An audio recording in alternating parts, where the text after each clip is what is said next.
So let's continue our discussion on the area of the graphs. So here we are being given the y-axis and here we have an x-axis. Suppose we have a graph which is a straight line. Now always understand that the area is below the graph and above the positive x-axis. Here our shape of the graph is a straight line. So below the straight line and above the positive x-axis. So that means the graph ends over here. From here I am going to drop a perpendicular line and the graph starts from here. I am going to drop a perpendicular line. So the shaded area is the part which I am supposed to find out. This area is basically below our graph and above the positive x-axis. Now area can be half into base into altitude in case of the triangle. In case of the circle it may be pi r square. In case of rectangle it is simply length into breadth. In case of area it is simply length into length, right?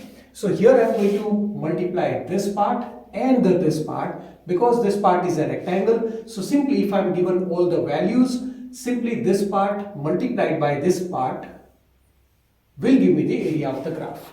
Now you got to be very careful that this is going to be positive because this is all along the positive x-axis. This is along positive y-axis. So area in this case is going to be positive.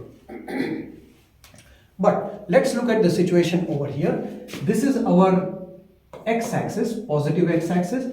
This is our y-axis and the graph which is a straight line is below the positive x-axis. So in this case the graph starts from here, dropping a perpendicular line towards the positive x-axis, dropping a perpendicular line from the end towards the positive x-axis. I am getting this part.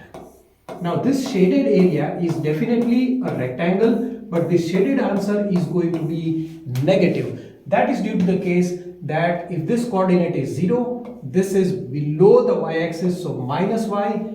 This is positive x-axis, so this is going to be positive x. So the length is positive, but the breadth is negative. So the area in this case is going to be negative, whatever value it may come, right? Now let's take up some simple concepts. So in this particular case you are given a triangle. This triangle is above the positive x-axis. So this shaded area is definitely going to be positive. So area in this case is half into base into altitude, that is the height, that is this one, multiplied by this one times half.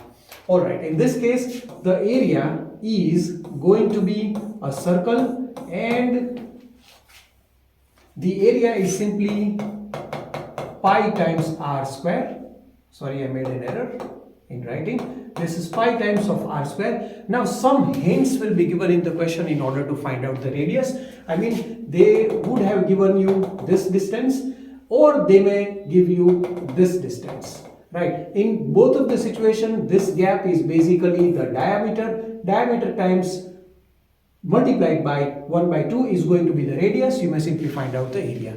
Now this we are very well aware about. Now the thing is, why do we use this, right? So let's understand the concept of the area in physics. So here I am given a velocity versus time graph, right? Motion in one dimension. This is the velocity versus time graph. This is a straight line above the positive x-axis. So here the end point is 5 seconds. Please make sure that time here is in seconds. So I do write down seconds. This is 0 seconds. So I know the length over here is 5 seconds. Please find the area but substitute the units of the x-axis quantity.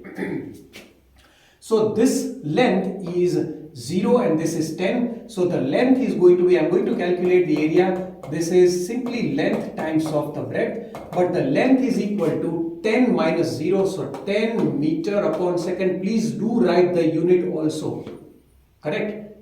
I am simply saying that this length is 10 meter per second, whereas this breadth is 5 seconds. So I am going to multiply this by 5 seconds, second getting cancelled. So my answer is going to be 50 meters. Which means I am getting displacement if I find the area of the velocity time graph. Now the displacement is coming positive because the area is going to be positive. That means a person is going plus 50 meters towards the right hand side of the origin if he is moving along x-axis. That is what it means. Okay, so let's take up another case in which something like this is given. Right, now here we have two triangles, one above positive x-axis, one below positive x-axis, but this is velocity versus time graph. Alright, so first of all I will have to find out the height of the triangle. Height of the triangle in this case is 10 meter per second, because this height is simply this one. So when you are supposed to find out the area, you apply the formula of area, but units will be decided by the calculations. So the height is 10 meter per second. Now the base of the triangle is, this is 0, this is time, so this is 2 seconds. So half into base, that is 2 seconds, half into base into altitude, second getting cancelled, 2 getting cancelled. So that means this area is plus 10 meters. So that means the displacement is positive 10 meters. And in the same way, this base is again 2 seconds.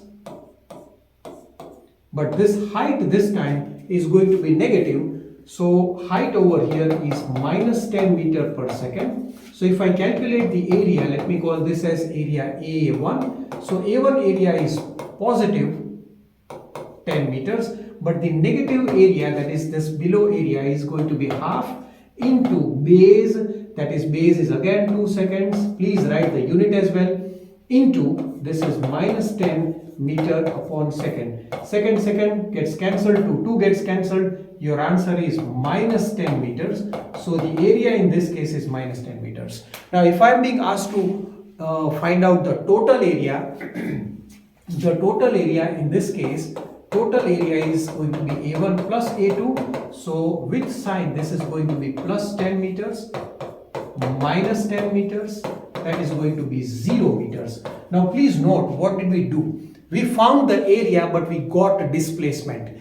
This means that from 0 to 2 seconds, you went in positive x direction 10 meters. From there again you came back minus 10 meters, minus means the opposite direction. So plus 10 meter like this, plus 10 meter, minus 10 meter like this. So again you are coming back to the same point, which means the displacement is going to be 0.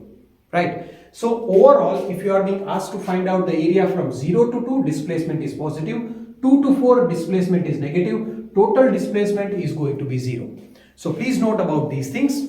Now, if you are being asked to find out only distance, please understand in this question only if distance is asked, distance is simply 10 plus 10, 20 meters. Because from your home, if you go to school 10 kilometers far away, and from school again if you come back to your home again 10 kilometers, so the total distance is going to be 20 kilometers and the displacement is going to be 0. Please note that, right?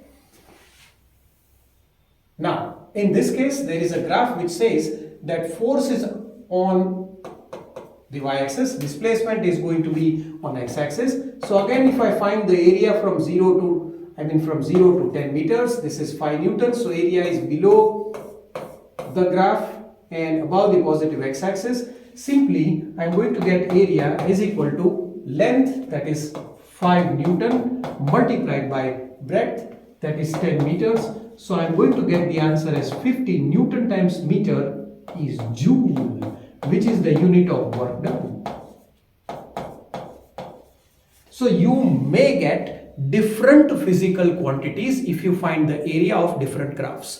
Please make sure if you don't write down the units, you will never come to understand what we are going to find out, right? So this is the importance. And the last case is this one. So if you are in grade 11, you will be directly giving the answer by looking at this graph, that this graph is purely a circle. So the shaded part is this. If the diagram is enclosed, that means you are supposed to find out the area within no x-axis. Please don't consider that this is the area below positive x-axis. In this case, you will get confused. Simply remember that in case of the enclosed surfaces, you need to find out the area inside one, right? So this is pi times of r square, right? Anyhow, if you may simply apply a logic that y-axis quantity multiplied by x-axis quantity, you will get as and area. So area in this case is going to be this quantity, that is the pressure, multiplied by this quantity, that is the volume. This is again work done. This is for grade 11 students. Grade 9 students may simply accept this as a fact and move on. So this was a short class on the area and the slope. You might have understood this well. If you have any doubts, please do comment in the comment section. There are a few questions which I am going to put it in form of a quiz, and the link is given in the description. You may want to check your understanding. Thank you very much for watching the video.